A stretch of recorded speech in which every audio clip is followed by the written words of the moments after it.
माजी खासदार नवनीत राणा आणि आमदार रवी राणा यांनी आज ज्ञानेश्वर महाराजांच्या पालखी सोहळ्यामध्ये चालण्याचा आनंद घेतलेला आपण बघू शकतो की ते वाखरी येथून खरं तर पालखी सोहळ्यामध्ये चालत येताना आपल्याला पाहायला मिळतात।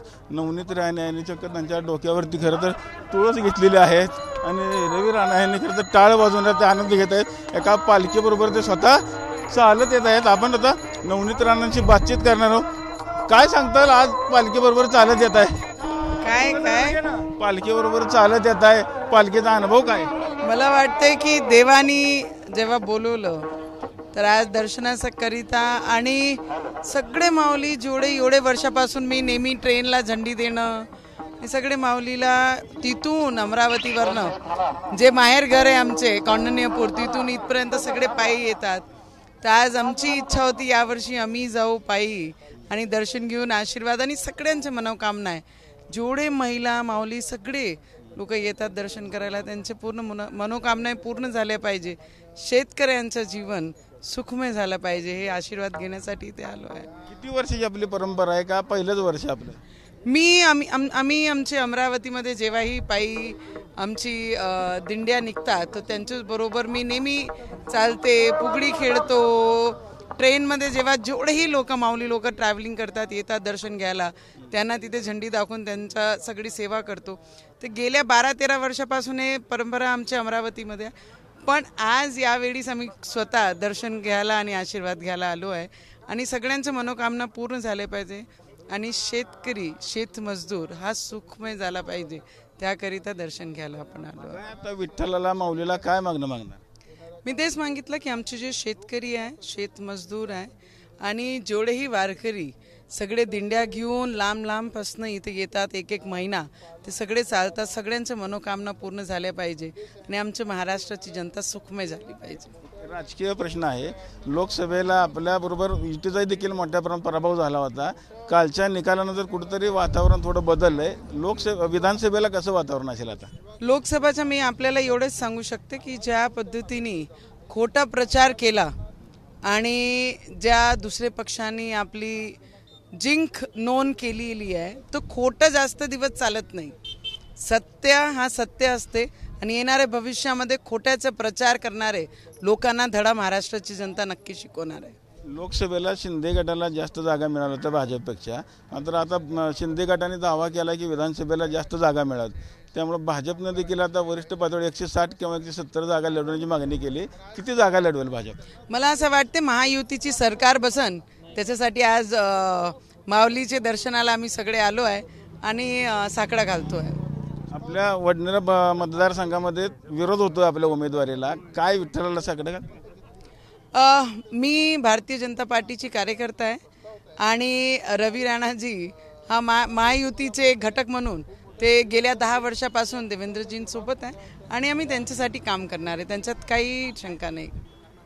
शरद पवारांनी सांगितलं की 225 जागेवरती आमचा विजय होईल विधानसभेला, कसं बघताय? मला एवढं माहीत आहे माऊलीचा आशीर्वाद महायुतीला भेटेल आणि जे शेतकरी शेतमजदूर जे बहिणी म्हणून या महाराष्ट्रामध्ये मुख्यमंत्री ज्या पद्धतीने काम करतात, आमचे देवेंद्र दादा ज्या पद्धतीने या महाराष्ट्रामध्ये काम करत आहे, मला वाटतं महाराष्ट्रीय जनता नक्की त्यांना आशीर्वाद देतील आणि महायुतीची सरकार परत एकदा 2024 महाराष्ट्रामध्ये लोकांची सेवा करण्याकरिता महाराष्ट्रामध्ये नक्की येतील। बच्चू कडू महायुतीमध्ये असूनच तुम्हाला विरोध करतायत, त्यांच्यामुळे त्यांनी उमेदवार उभं केल्यामुळे तुमचाही पराभव झाला, चर्चा काय कसं? मला असं वाटतं की जेव्हा मी इलेक्शन लढली तर मी स्वतःचे भरोसे इलेक्शन लढली आणि जे रिझल्ट आला मी कुठे कमी पडली ते त्यामुळे माझा पराभव झाला। खूप संघर्ष मेहनत केली, कुठे मी कमतरता राहिली असेल आणि म्हणून पराभव झाला। आज मनोज जरंगेंचा अल्टिमेटम संपतोय, त्यांनी आता 13 तारीख दिली होती, अजूनही सरकारनं त्यांचं सगळे सोयऱ्यांचा विषय सोडवला नाही, काय कसं बघता मनोज जरंगेंच्या आंदोलनाकडे? आम्ही संघर्ष करणारे लोकांसोबत आमची सरकार, देवेंद्रजी मुख्यमंत्री उपमुख्यमंत्री दोघेही सगळे खूप पॉझिटिव्ह दृष्टीने त्यांना मदत करण्याचा प्रयत्न करत आहे। म्हणून एक समिती हैदराबादला सुद्धा गेली, तिथेही चौकशा केल्या आणि त्याच्यानंतर जे पॉसिबिलिटीज राहील ते महायुतीची हीच सरकार आहे जे त्यांना मदत करू शकते। जर महाआघाडीने त्यांना मदत करायची असती तर गेल्या 30-40 वर्ष कंटिन्यू त्यांची सत्ता होती, मग त्यांना का आठवले नाही? आता जरांगेने देखील सांगितलं की विधानसभेला 288 उमेदवार उभा करणार, सगळे पाडणार. मला असं वाटतंय, आज मी पांडुरंगाचे चरणी दर्शनाला आली आहे आणि सगळे माझे शेतकरी शेतमजदुरांचं जीवन सुखमय झालं पाहिजे त्याकरिता मी प्रार्थना करायला आली आहे. आपण बघितलं असेल की या प्रतिक्रिया होत्या नवनीत राणा यांच्या. आता रवी राणा देखील आता आपल्या बरोबर आहेत. पाटीलांचा राजकीय वापर नाही झाला पाहिजे आणि जो दिसत आहे आज की जरांगे पाटीलच्या मनामध्ये जे आहे ते चांगली भावना असेल, पण ओबीसींच्या आरक्षणाला धक्का लावून कुठलं काम सरकारने करू नये हे आमची खऱ्या अर्थानं मागणी आहे. आणि जरांगे पाटीलला असं वाटते तर त्यांनी महाराष्ट्रात सगळीकडे सीटा उभ्या करावं. विठ्ठलाला काय मागणं मागितलं तुम्ही? विठ्ठलाला हेच प्रार्थना केली, शेतकरी शेतमजूर सर्वसामान्य जनतेला खऱ्या अर्थानं न्याय मिळाला पाहिजे, त्यांना ताकद दिली पाहिजे. राज्याचे मुख्यमंत्री एकनाथजी शिंदे, उपमुख्यमंत्री देवेंद्र फडणवीस साहेब यांना महाराष्ट्राच्या जनतेची सेवा करण्याची ताकद मिळो. आणि ज्या पद्धतीनं अनेक गोरगरिबांसाठी योजना आणल्या त्या योजना शेतकऱ्यासाठी शेतमजुरांसाठी महिलांसाठी योजना आणलेल्या आहे.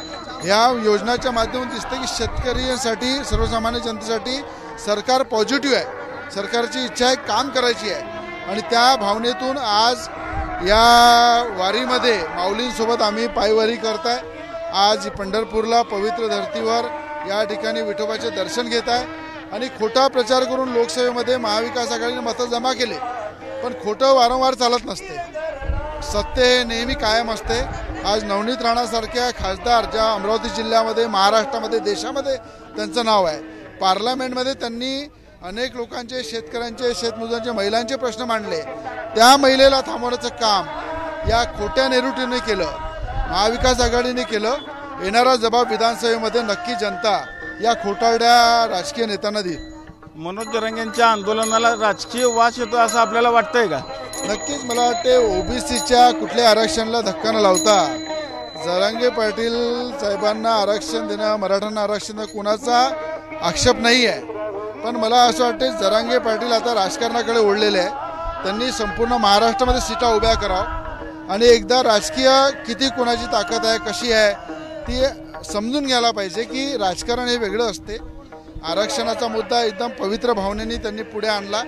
ओबीसीच्या कुठल्याही आरक्षणाला धक्का न लावता त्यांना आरक्षण मिळत असेल तर आमचाही पाठिंबा आहे. पण याच्या माध्यमातून त्यांना राजकारणात उतरायचं असेल, आमदार उभे करायचे असतील त्यांनी पूर्ण महाराष्ट्रात उभ्या करावं. त्यांना शुभेच्छा. कालच्या विधानसभेला जर आपण बघितलं तर काँग्रेसचे काही मतं फुटली होती, 14 मतांचा हे झालं. काय नक्की कुठली मतं गेली असतील? असं आहे की महाविकास आघाडीचे जे किंवा कुठलेही महाराष्ट्राचे आमदार जे आहे ते 3.5-4 लाख लोकांचं प्रतिनिधित्व करतात. महायुतीवर विश्वास टाकून त्यांनी ज्या पद्धतीनं काँग्रेसच्या अनेक आमदारांनी महायुतीला मतदान केलं याच्यावरून लक्षात येते की महायुतीच्या ज्या योजना आहे महाराष्ट्रामध्ये लोकप्रिय मुख्यमंत्री उपमुख्यमंत्र्यांनी ज्या योजना आणलेल्या आहे त्या जनतेला पसंत आलेल्या आहे. आणि भविष्यामध्ये त्यांना धोका आहे की महाविकास आघाडीचे आमदार निवडून येतील नाही येतील म्हणून त्यांनी आपला विश्वास महायुतीवर टाकला आणि प्रचंड मतदान हे महायुतीला केलं. म्हणून जसं खोटं बोलून यांनी लोकसभेमध्ये मतं जमा केले, आता विधानसभेमध्ये महायुतीवर हा लोकांचा विश्वास वाढलेला आहे. ते पाहून महाविकास आघाडीच्या आमदारांनी मतदान केलेलं आहे. शरद पवार म्हणतात की विधानसभेला 225 जागा आम्ही जिंकू. आता प्रत्येक प्रश्न आपापल्या पद्धतीने बोलते, पवार साहेब आपल्या पद्धतीने बोलले, पण एक लक्षात ठेवा पवार साहेबांनाही हे माहीत आहे की लोकसभेमध्ये लोकांशी खोटं बोलून यांनी मतदान जमा केलं आहे. विधानसभेमध्ये कुठलाही खोटा नेरेटिव्ह चालणार नाही. जे काम केलं राज्य सरकारने ते लोकांच्या कामात येणार आहे. आणि त्याच्या माध्यमातून पवार साहेब जरी आपला विश्वास काही दाखवत असेल महाविकास आघाडी टिकवासाठी, त्यांना माहीत आहे महाविकास आघाडी टिकवायची आहे तर अजून काहीतरी खोटं बोलावं लागेल, म्हणून ते 225चा आकडा बोलत आहे. वडनेरा मतदारसंघामधून तुमच्या उमेदवाराला कुठतरी विरोध होता विधानसभेला, कसं बघता? रवी राणा हा विरोधातूनच तयार झालेला आहे. राजकीय नेत्यांच्या विरोधातून नवनीत राणा अपक्ष खासदार झाल्या. राजकीय नेत्याच्या विरोधातूनच काही मतं कमी पडली, आम्हाला आमचा पराभव झाला. तर रवी राणाला सातत्यानं राजकीय प्रस्थापिक जी आहे ते विरोध करतात, पण जनता जनार्दन नेहमी माझ्यासोबत राहते. आणि मला विश्वास आहे माझ्या मतदारसंघामध्ये 25 ते 27 हजाराचा लीड आहे आणि सगळ्यात जास्त मतांनी जिल्ह्यामधून जनता मला निवडून देईल आणि जिल्ह्याचं चित्र यावेळेस वेगळं राहील. अनेक मतदारसंघात नवीन आमदार येतील जे चांगल्या लोकप्रतिनिधीला पाळण्याचं काम ज्यांनी आज केलं त्यांना सुद्धा अमरावतीची जनता धडा शिकवणार आहे. वाखरीहून कॅमेरामॅन विनोदसह मी रवी लवेकर, TV9 मराठी.